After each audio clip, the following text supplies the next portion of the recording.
Are you kidding me? When the Porsche Taycan came to market in late 2019 as a 2020 model year vehicle, it was widely considered one of the best electric vehicles available.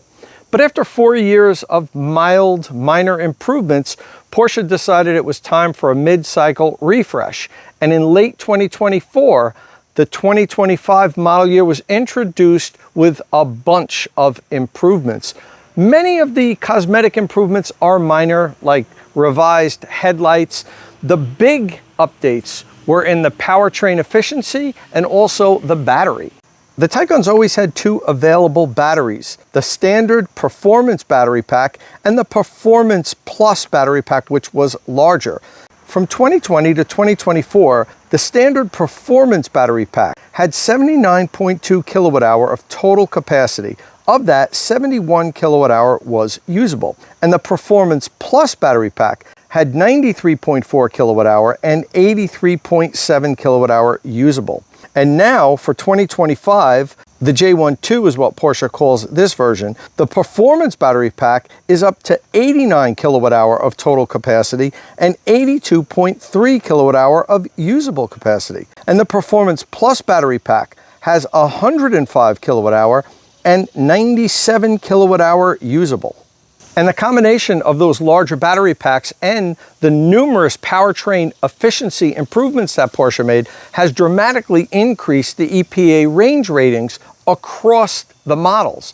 Now I'm standing in front of the rear-wheel drive Porsche Taycan sedan. This is the base model, the least expensive model and the slowest one. Although, if you want to call 4.1 seconds from 0 to 60 slow, have at it. But it still has 429 horsepower with Porsche's overboost, 309 pound-feet of torque. It's no slouch, but being a Porsche, that gets you the bottom of the barrel as far as performance. Now you can actually spec a Taycan with up to 1,019 horsepower, so almost 600 more horsepower than what this guy has here. But this version does have a superpower, and that's range. It's rear-wheel drive, so it doesn't have the extra motor up front. It's single motor, rear-wheel drive, and it goes the farthest. This model right here is EPA range rated at 318 miles per charge. This same model last year was EPA range rated at 242 miles per charge. That's a 31% EPA range rating improvement, which is incredibly significant. You almost never see that much of an improvement year over year. Now, I've done range tests for many of the different Porsche Taycan variants, and I have range tested their rear-wheel drive base model, the J1 previous versions. But this is the first time that I have the J12 refresh 2025 Taycan rear-wheel drive to range test. So that's what we're going to do here today. I'm going to do the 70 mile an hour highway range test. And this is almost the perfect spec for that. I say almost because the only thing that we could have done better with this vehicle was if it had the 19-inch aero wheels. These are aero wheels, but they're the 20-inch Porsche Turbo aero wheel option. They're probably the second best wheel that you could get for range testing. And I think it would make a 6 or 7, maybe 8 mile difference. That's about it. But this was the spec that I could get from Porsche, and this is what we're going to run with. I'm going to head out to the New Jersey Turnpike on the same course that I always do my range tests, have it charged up to 100%, drive it down to 0. We'll see just how far the 2025 Porsche Taycan rear-wheel drive goes at 70 miles an hour. Let's get into it.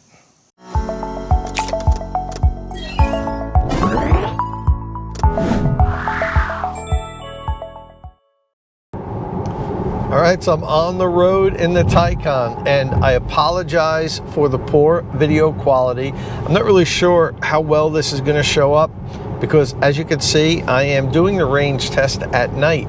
And that's because I've been finding it harder and harder to maintain 70 miles an hour on the New Jersey Turnpike, particularly when I do the longer range electric vehicles, when I have to drive 300 plus miles. That's 5 hours plus of driving. And it's hard to get that slot in between the morning rush hour and then the evening rush hour and make it work. So trying out doing them at night, we'll see how the video quality is. So I know it's not going to be as good as it is during the day, but hopefully it will be good enough to make the video worthwhile watching. There are police reported ahead. Thank you. And there are, as I can see up here. So let's talk a little bit about what I do to set the vehicle up for these range tests.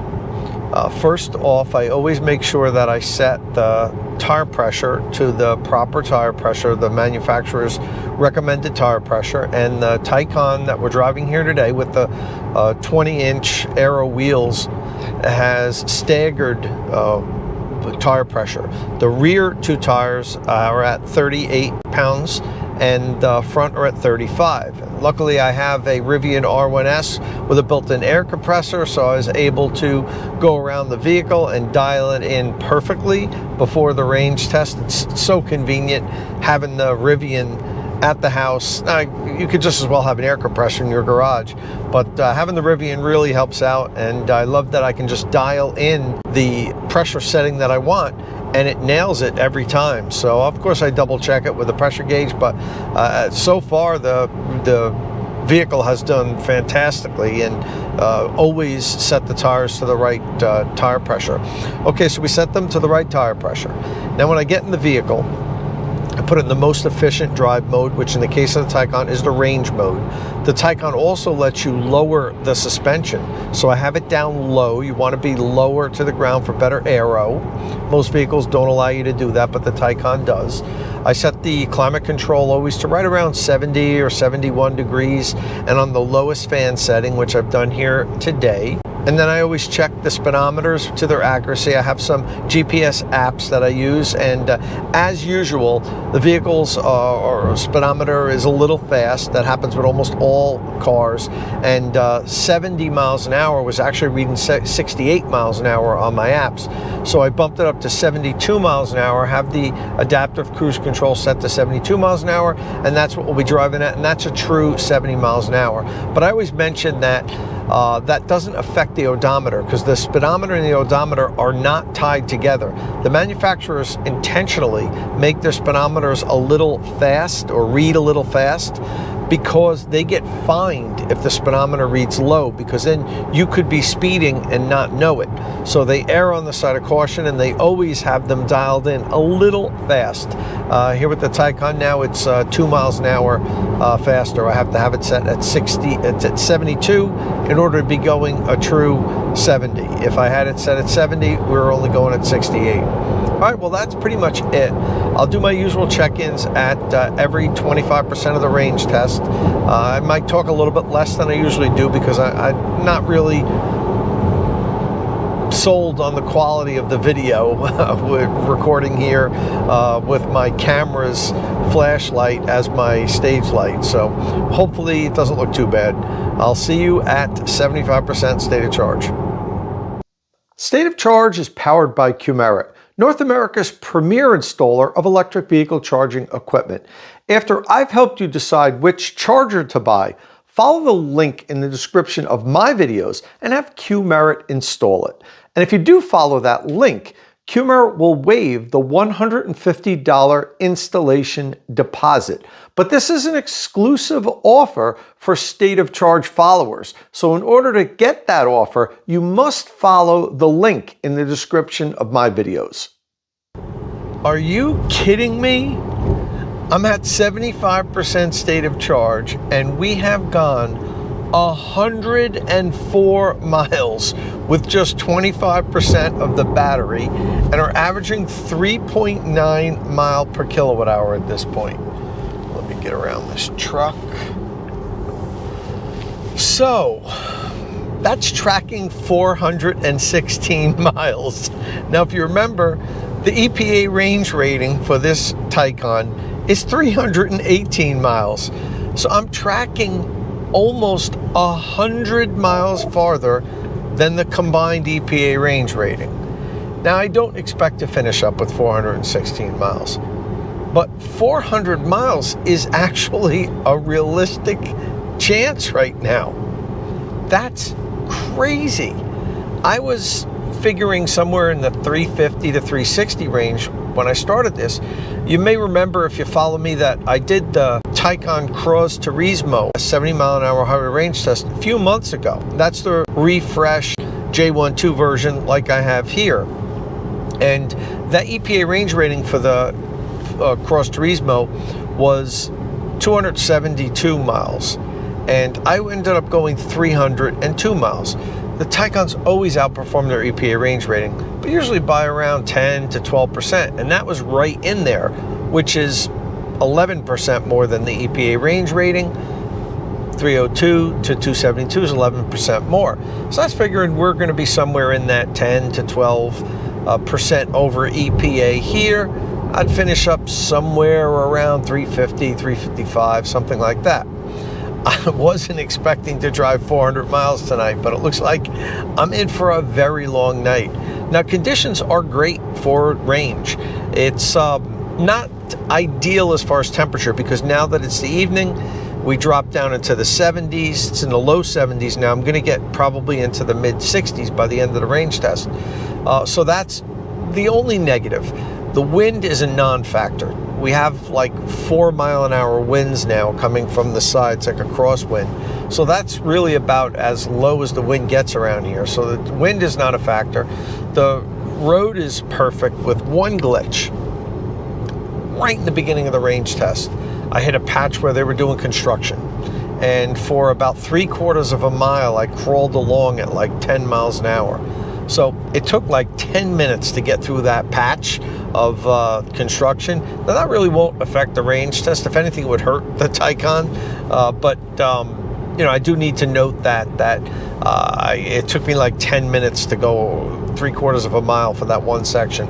I'll be able to avoid it on the loop, so we won't get involved in that traffic section again. But it did slow me down for a little bit. But again, the effect of that will have on this range test is negligible. It might affect the range test like 1/4 of a mile. And I don't drive the batteries down to zero till they won't go any further, like my buddy Kyle Connor from over at Out of Spec does. So I want the vehicle to pull up to the charger under its own power, as low a state of charge as possible, down to zero, and hopefully a little beyond that. But as long as there's a little bit left in the tank, that wouldn't, the slowdown that I did will have no effect on the range test whatsoever. All right, well, I'll check back in at 50% state of charge. I'll probably be over 200 miles driven at that point. I can't believe this is going to be a 400-mile range test. I'm going to be driving deep into the wee morning hours. But hey, I signed up for this. See you at 50%. All right, we're halfway through the range test, and we have covered 196 miles. So that means we went 92 miles in that segment, significantly less than the 104 miles we went from 100% down to 75%.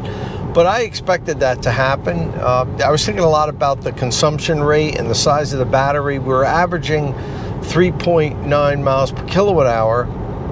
It has a 97 kilowatt hour usable battery pack. So the math just didn't play out for us to get over 400 miles. We'd have to average better than 4 miles per kilowatt hour. And our consumption rate has gone down now. It's 3.8 mile per kilowatt hour. And I have a feeling it's possible that it might continue to go down, because I've been noticing, and the wind is steadily picking up. We're at 8 mile per hour wind now. So it started off the range test with almost no wind, and now we have wind of around 8 miles an hour, and it's nearly a head-on wind right now. So that's not good for this next leg. I think we're going to take a little bit of a beating on this next leg, but we'll see. And it wouldn't surprise me if each quarter of the range test, the vehicle goes not quite as far as it did in the previous. I've noticed that with Porsche vehicles sometimes. And when I did the Taycan 4 Cross Turismo range test a few months back, that's what happened. We went the farthest in the first leg, and every quarter of the range test, we didn't go quite as far as we did in the previous. So that may happen here, and we're still tracking, 385, 390, something like that, which is amazing. I don't think we're going to get that high. I bet we're going to end up somewhere around 370, 375, but we'll see, because I think we're going to get less range on these final two legs. But I love driving the Taycan. I tell you, it wouldn't be a range test for me in a Taycan if I didn't remind everybody how much I just love driving these cars. I am going to own a Taycan at some point. I don't know when, but I'm definitely going to buy one at some point. Now, next year, the Equinox goes back on lease. We own the Rivian and the Lightning outright, but I'm really thinking about seeing what kind of deal I can get in a year or so on one of these J12 Performance Plus rear-wheel drive Taycan sedans. Pretty much what I'm sitting in here. I don't need the all-wheel drive. I have the two all-wheel drive vehicles for that when it's inclement weather.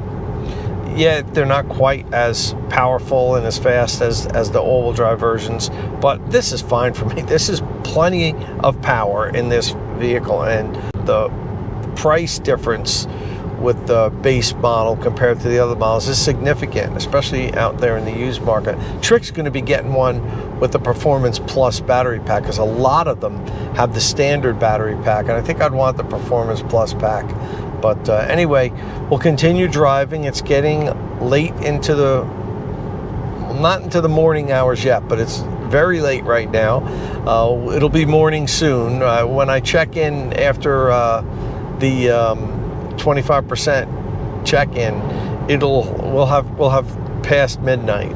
So we'll check in at 25%, see where we are there. We'll talk about the strategy on what I'm going to do for the final leg, because I'm not sure now which charger I'm going to aim for at the end of this range test, because the original one that I thought I was going to hit was around 390 miles. I don't think we're going to get that. So now I have to rethink things and figure out what the final loops are going to be, because I drive up and down the turnpike in loops, and I have to figure out exactly which ones I can do to get to a different charger at the right state of charge. Well, the idea is to pull in at 1% or less. So I'll have to do some math now, and I'll see you at 25%. All right, the final check-in. We have covered 284 miles, which means we went 88 miles in that segment, following the pattern of slightly less range on each one of the 25% segments of the range test. And now we're down to 3.7 miles per kilowatt hour. However, for the second half of that segment, the consumption rate had been bouncing between 3.8 and 3.7. I was trying to figure out at what point would I hit 25% state of charge, to try to figure out whether I'd be at 3.7 and 3.8, because the turnpike is relatively flat where I do my range tests. That's why I chose the turnpike. But there still is some elevation change, not much, 50 feet up and down. And every time we're going up the incline, it would drop down to 3.7. Every time I would crest the hill and head back down, it would go to 3.8. So we're right on the edge of 3.7 and 3.8 miles per kilowatt hour. But it just so happened it hit 25% state of charge as we were going up kind of a long incline, and it was at 3.7 miles per kilowatt hour. So when we end the range test, it could be at either, because I think we're kind of right in there in the middle. I don't know what Porsche does as far as how they round up or round down, because they only show you 1/10 of the percentage for the consumption rate. So is it at 3.75, 3.76? You know, I'm not really sure, but I know we're right on the edge because it keeps bouncing up and down. So that's where we're at, and I will check in when I'm on the final drive to the charger. I think I have it figured out which charging station we're going to stop at, and what I'll usually do is I'll turn the camera back on when I'm just getting off the highway and I'm on the final drive to the charger. So see you then. Okay, well, I just pulled off the highway. We were at 360.7 miles, and I have about a mile to go to the charger, and I'm on a secondary road going about 45 miles an hour now. The car has juice left in it, even though I'm at 0% state of charge. It says there's 3 miles remaining. We're not gonna tempt fate and try to squeeze those extra 3 miles out of it. We're gonna be pulling into the parking lot here. We're in turtle mode, but the car's got a little bit left in it. I mean, it's not as responsive as it normally would be, but I'm pretty sure I could still be maintaining 70 miles an hour at this point if I was still on the highway, because it's got enough juice. It's not completely spongy yet, but it's definitely reduced power. Now it just dropped down to 2 miles remaining, 0% state of charge, 2 miles remaining. And we are pulling into the Walmart Electrify America chargers. And let's see what we have here. Good, there's plenty of chargers available. It is, let me see what time it is now. It is 1:26 a.m. So it's been a long day. Where should I pull in? Doesn't really matter. Let me see here. I don't need to charge much because I'm only going to charge enough to get home. And this car charges so well that literally, I live like 40 miles from here, park.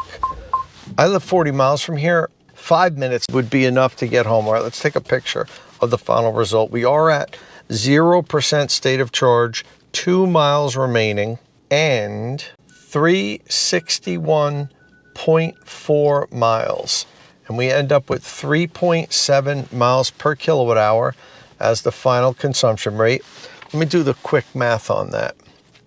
We have 97 kilowatt hour usable. It's what we're supposed to have with this. So 97 times 3.7. That's 358.9. And we ended up with 361.4. Now the 3.7 mile per kilowatt hour, we could be at 3.74, 3.73. Again, I don't know how Porsche rounds that up. They might not even display 3.8 until it's at 3.8. This could be 3.79, and maybe they don't round up. In that case, that would justify where we're at. But in any event, we've got very little left in the battery pack, less than a kilowatt hour left in this pack. It still says 2 miles remaining. I was averaging 3.7 miles per kilowatt hour, but I drove 361 miles basically on the whole pack. So with those 2 miles, I was getting 3.6 miles for every battery percentage. So the 2 miles remaining is saying that we have maybe 0.6 kilowatt hour left in the pack, if that remaining mile indicator is correct. So in any event, there's almost nothing left. We squeezed as much as we could out of this. 361.4 miles isn't the 400 miles that it was looking like when we first started, but I wasn't expecting that. I really wasn't. I was expecting pretty much where we are now, somewhere between 360 and 370. And that's where we ended up. Fantastic result for the rear-wheel drive Taycan with the Performance Plus battery pack. It's a great road tripper, but being a great road tripper isn't just about a single charge range. It's about replenishing the range. And my next video, I'm going to be doing an analysis using the data from this 70 mile an hour highway range test combined with the data of my charging recordings. And we're going to go over things like range replenishing rate, how many miles per minute of range is added, and all the data that I usually provide with my charging analysis. This car is the best road tripper, the best electric road tripper that you could buy. Between the range it has and the ability to replenish that range, I'm pretty sure it's even better than the Lucid Air. The Lucid Air has better single charge range, but the Taycan adds those miles, I think, faster than the Air does. The Air's fantastic, but I think this does a little bit better, and it's also why my buddy Kyle Connor chose this vehicle to do his Cannonball Run record with, which it succeeded and did fantastically, because it's a combination of the range it can do, the efficiency, and how fast it can recharge. 3.7 miles per kilowatt hour is very good for, this is a high performance sports car. Yes, it's not the all-wheel drive version, but it still is pretty high performance in its own right, with nice wide tires on it. And I'm sure if we put skinny tires on, we can get another 20 miles, but then you wouldn't have the handling and the road feel that you get with a Porsche, which is mostly why I absolutely love driving this car. The road feel that you get, the connection to the road, the steering, just how the vehicle responds when you give it a little input is really the best electric car driving wise, I think, that you can buy today. So, all right, I'm pretty tired. I'm going to plug in now, charge up a little bit, head home, and then tomorrow, when I'm back in the State of Charge garage, we'll do the full analysis of this range test and maybe even compare it to my Taycan 4 Cross Turismo range test that I did a few months ago. All right, well, I'm back home now. Got a decent night's sleep in. I don't know if you could tell, but towards the end of that video, I was pretty tired. I had been up about 20 hours at that point, and it was a long day and it was a long drive, but that's because the Taycan went 361 miles, blowing by its combined EPA range rating of 318 miles. Now, we're used to this with Porsche EVs. They always outperform their EPA range rating with Porsche. And it's odd how some manufacturers consistently underperform their EPA range rating. Some kind of nail it. When I do the range test, it's within 10 miles of the EPA range rating. And then you have manufacturers like Porsche that always far exceeds the EPA range rating, and at least by 10%. In this case, I think it was close to 15%. It was around 14%, I think, 318 to 361. And again, I ended it with 2 miles of remaining estimated range. And quite honestly, if I would have just ran it until it wouldn't maintain 70 miles an hour anymore and it started slowing down and shutting off, I probably would have gotten close to 365. So fantastic showing for the Taycan. The new revised J12 is what the internal name is, Taycan, and it has a larger battery. It's more efficient. Porsche has made a lot of small changes to make the vehicle more efficient. I finished up with a 3.7 miles per kilowatt hour consumption rate, which is great for a high performance sports car with wide tires. Now, it is the rear wheel drive version, so it's not the dual motor. This would be the most efficient form of the Taycan. Although I didn't have the absolute best wheels on it, it had the optional 20-inch Taycan Turbo Aero wheels. They were the Aero wheels, but the standard wheels are the 19-inch Aero wheels, and those probably would have added 7 or 8 miles onto the range test. I probably would have finished up around 370 if I had the slightly smaller wheels on there, but still fantastic result. So speaking of which, let's take a look at the range test summary. All right, so if you remember in that first segment, from 100% down to 75%, it went an amazing 104 miles, and my consumption rate was 3.9 miles per kilowatt hour in that segment, perhaps aided by a little wind, but I'm not really sure exactly why it was so much better than the rest of the trip. But this happens when I do the range tests.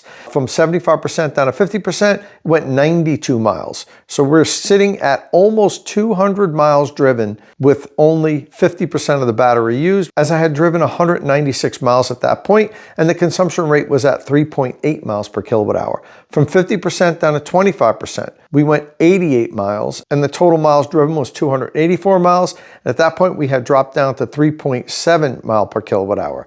And from 25% down to zero, I drove the vehicle 77 miles to finish up with 361 miles driven and a consumption rate of 3.7 miles per kilowatt hour. And the vehicle was displaying that there was 2 miles of estimated range remaining. And I had mentioned that earlier in the year, I did the 70 mile an hour range test with a 2025 refreshed Taycan 4 Cross Turismo. And I thought it might be interesting to compare those two range tests. So let's take a look at that comparison now. All right, so the vehicle we did the range test on yesterday was a 2025 Porsche Taycan rear-wheel drive with the Performance Plus battery and 20-inch Taycan Turbo Aero wheels. We finished up with 361 miles, a consumption rate of 3.7 mile per kilowatt hour, and 2 miles of estimated range. When I did the 2025 Porsche Taycan 4 Cross Turismo range test, that vehicle had the Performance Plus battery. That's the same battery pack that was in the Taycan that I range tested now. It has a gross capacity of 105 kilowatt hour and a usable capacity of 97 kilowatt hour.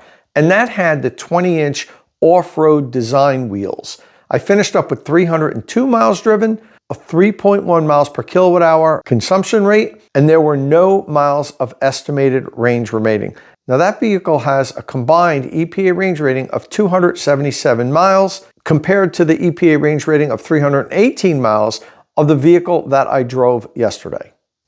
All right, well, that's all we have here today for the range test. But coming up in probably about a week, I'm going to have a follow-up video in which I do a charging analysis of this vehicle based on this range test. If I haven't done a proper range test, I'll use the EPA range rating as my basis when I talk about how many miles per minute the vehicle can recharge. But since I have this now, I can go back, use the charge recordings that I have with this vehicle, and do a full charging analysis. A little spoiler here.